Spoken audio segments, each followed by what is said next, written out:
Paging Dr. Gary C. Please proceed to the geriatrics department. Emergency! Emergency! Paging Dr. C! Emergency! Emergency! Hello po sa inyong lahat, si Dr. Gary C. po ito at nanonood po kayo ng Gabay sa Kalusugan. Ang pag-uusapan po natin ay yung tinatawag na proteinuria. Yan po yung may protina sa ihi. Kung kayo po ay nakapagpa-urinalysis na, makikita nyo po doon may mga nakalagay na blood, protein, at nakalagay doon protein plus 1, plus 2, plus 3, plus 4, di ba? Ano bang dahilan? Bakit nagkakaroon ng protina sa ihi?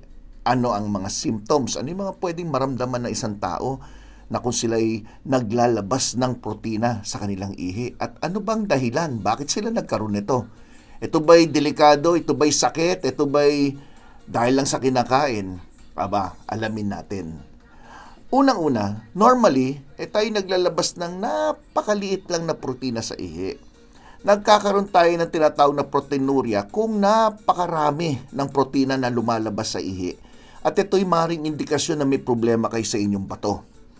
Ang proteinuria, ang ibig sabihin, mataas na level ng inyong protina sa ihi. So, protein at urea. Yung urea, ibig sabihin, urine o ihi. Ang protein ay importante po sa ating katawan. Tumutulong yan sa pag-build ng ating mga muscle at mga buto. Rine-regulate nito ang fluid sa ating dugo, tumutulong to panlaban sa mga infeksyon at mahalaga to para sa pag-repair natin ng mga damaged tissue. Yan ang kahalagahan ng protina. Ngunit ang protina natin ay pag ito'y nasa dugo lamang, normal yan. Ang problema pag ito'y linalabas na natin sa ihi. So protein should remain in your blood. If proteins enter your pee, o yung ihi na punta na doon, they ultimately leave your body. And ito ay maaari magbigay ng maraming harmful effect sa inyong pangangatawan. So, ang proteinuria, mataas ang level ng protein sa inyong ihi, is a condition na may be sign of kidney damage. Huwag niyo pong pabayaan. Hindi yung, okay lang to, baliwala to, inom lang ako maraming tubig, mawawala na. Sa isang banda, mahalaga uminom na maraming tubig. Pero, baka naman maski uminom ka maraming tubig, yung protein sa ihi nyo hindi mawala dahil may ibang pinanggagalingan. So, alamin natin. So, ang tanong, seryoso ba na may protina sa inyong ihi? Siyempre, ang sagot dyan, yes. Protein in your urine is always serious. Hindi nyo pwedeng baliwalain. Proteinuria increase the risk of having heart diseases or cardiovascular diseases. Kaya mga sakit sa puso, mga kung ano-ano mga problema may kilalaman sa puso ay maaaring lumala kung kayo po ay may proteinuria. Occasionally, ang proteinuria is an early sign of chronic kidney disease. So pag kayo madalas makakita ng protein sa inyong ihi, ibig sabihin niya meron kayong kidney disease. At yung sinasabing chronic kidney disease, ibig sabihin niya matagal na unti-unti humihina ang inyong bato, kaya nagkakaroon kayo ng protein sa ihi. Although, hindi lahat na may chronic kidney disease, masasabi natin, palagi meron na kagad na protein sa ihi. Kasi meron pong iba na sa umpisa pa lang ng kanilang chronic kidney disease, yung mga stage 1, stage 2 pa lang, maaaring normal pa ang level ng inyong protein sa ihi. So, it doesn't mean naman na pag negative kayo sa protein sa ihi, wala naman kayong kidney problem. Okay. So, chronic kidney disease, a gradual loss of your kidney function. So, yung function ng kidney nyo unti-unting humihina at maaring kinalaunan, it might require kidney replacement therapy, dialysis, o kaya kidney transplant. So, yan yung mga maaring maging end of the story, yung papuntang dialysis o kaya kidney transplant.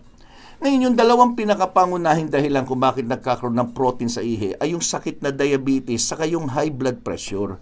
Kaya palagi po sinasabi sa mga pasyente ko, kung kayo po may diabetes at high blood pressure, kailangan ma-check din natin ang inyong mga bato.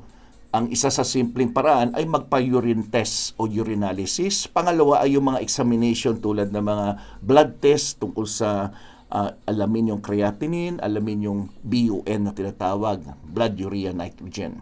So, These are the two most common causes of kidney disease. Ulitin ko, diabetes at saka high blood pressure.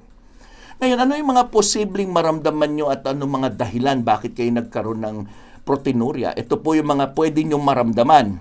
But hindi lahat ng pasyente sa early stage ng proteinuria o sa umpisa pa lang ay may nararamdaman na. So, you may not have the symptoms in early stages of proteinuria. But what are the possible symptoms? Ito po, in advanced stages of proteinuria, ibig sabihin yung medyo matagal-tagal na may lumalabas na protein sa inyong ihi, maaari magkaroon po kayo ng edema or swelling sa muka, sa tiyan, o kaya sa paa o sa inyong ankles. Kaya minsan ang isang pasyente pagpayat na payat tapos medyo manas yung muka, ang laki ng tiyan, may ascites, tapos palaging dumadaing na mabigat ang mga paa o binti, may pamamanas. Yan ang unang pagdududahan ng doktor, baka may problema sa bato. Pangalawa, mapapansin, mas napapadalas ang pag-ihi. So, frequent urination. Shortness of breath and tiredness. Itong mga binabanggit ko ngayon ay kadalasan nakikita yan sa mga may proteinuria o kaya mga mataas ang creatinine o mahina ang bato. Iba ay maaari pa makaramdam sa mga matinding cases na maaaring may nausea and vomiting. Yung palaging naduduwal o nasusuka. Pag tiningnan nyo, walang appetite, walang kaganang-ganang kumain, madalas na pinupulikat at kadalasan sa gabi. Flappiness sa kanilang mata, lalo na paggising sa umaga, parang namamaga ang kanilang mga mata. At pag umihi sila, ito na yung may foam, parang foamy or bubbly, parang mabula ang ihi. I'm sure marami sa inyo na maaring may mga dumadaan sa sinasabing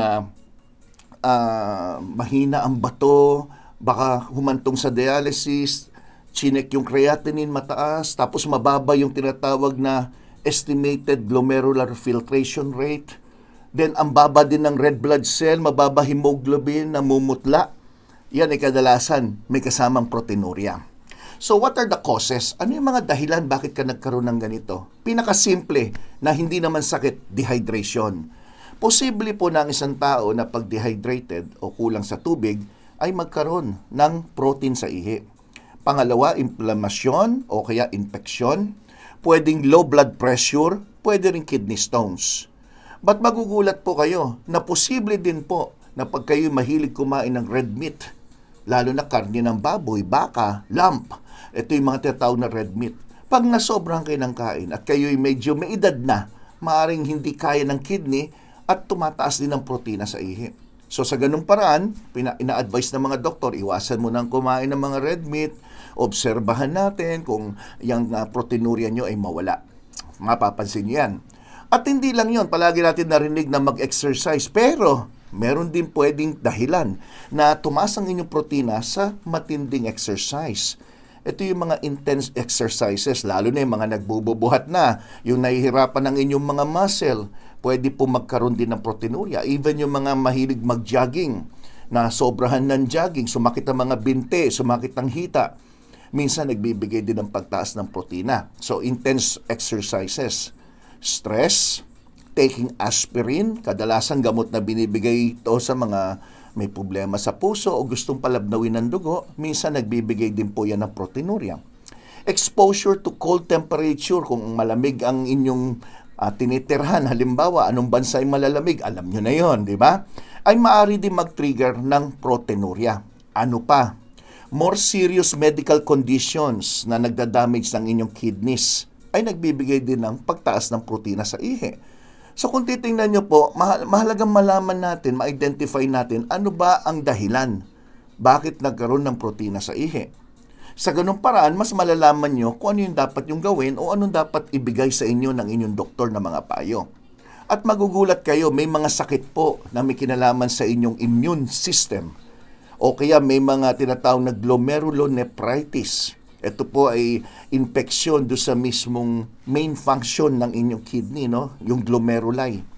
Nagkaroon ng infeksyon at unfortunately, pag hindi nyo nagamot agad to, ay maghahantong din sa proteinuria. Mga plasma cell cancer o uri ng cancer, multiple myeloma, intravascular hemolysis. Yan yung mga uri ng problema na nagbibigay din ng protein sa ihi.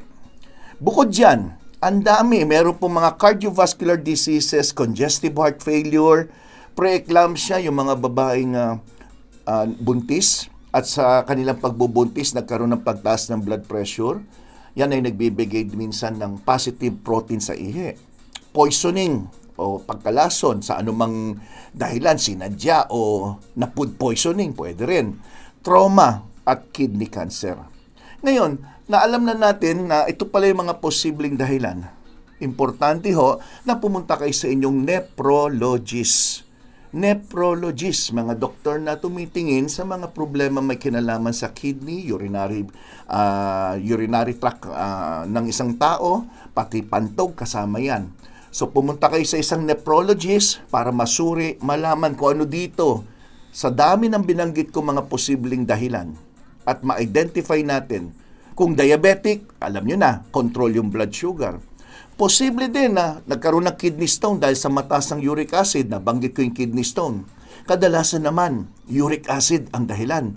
Madami sa atin na maaring kumakain ng mga kung ano-ano na nagpapataas ng blood uric acid hanggang sa nagkaroon ng problema kung saan tumubo na yung mga kristal o mga bato sa inyong kidney hanggang sa humina ang kidney, lalabas na ngayon yung mga protina sa inyong pag-ihi.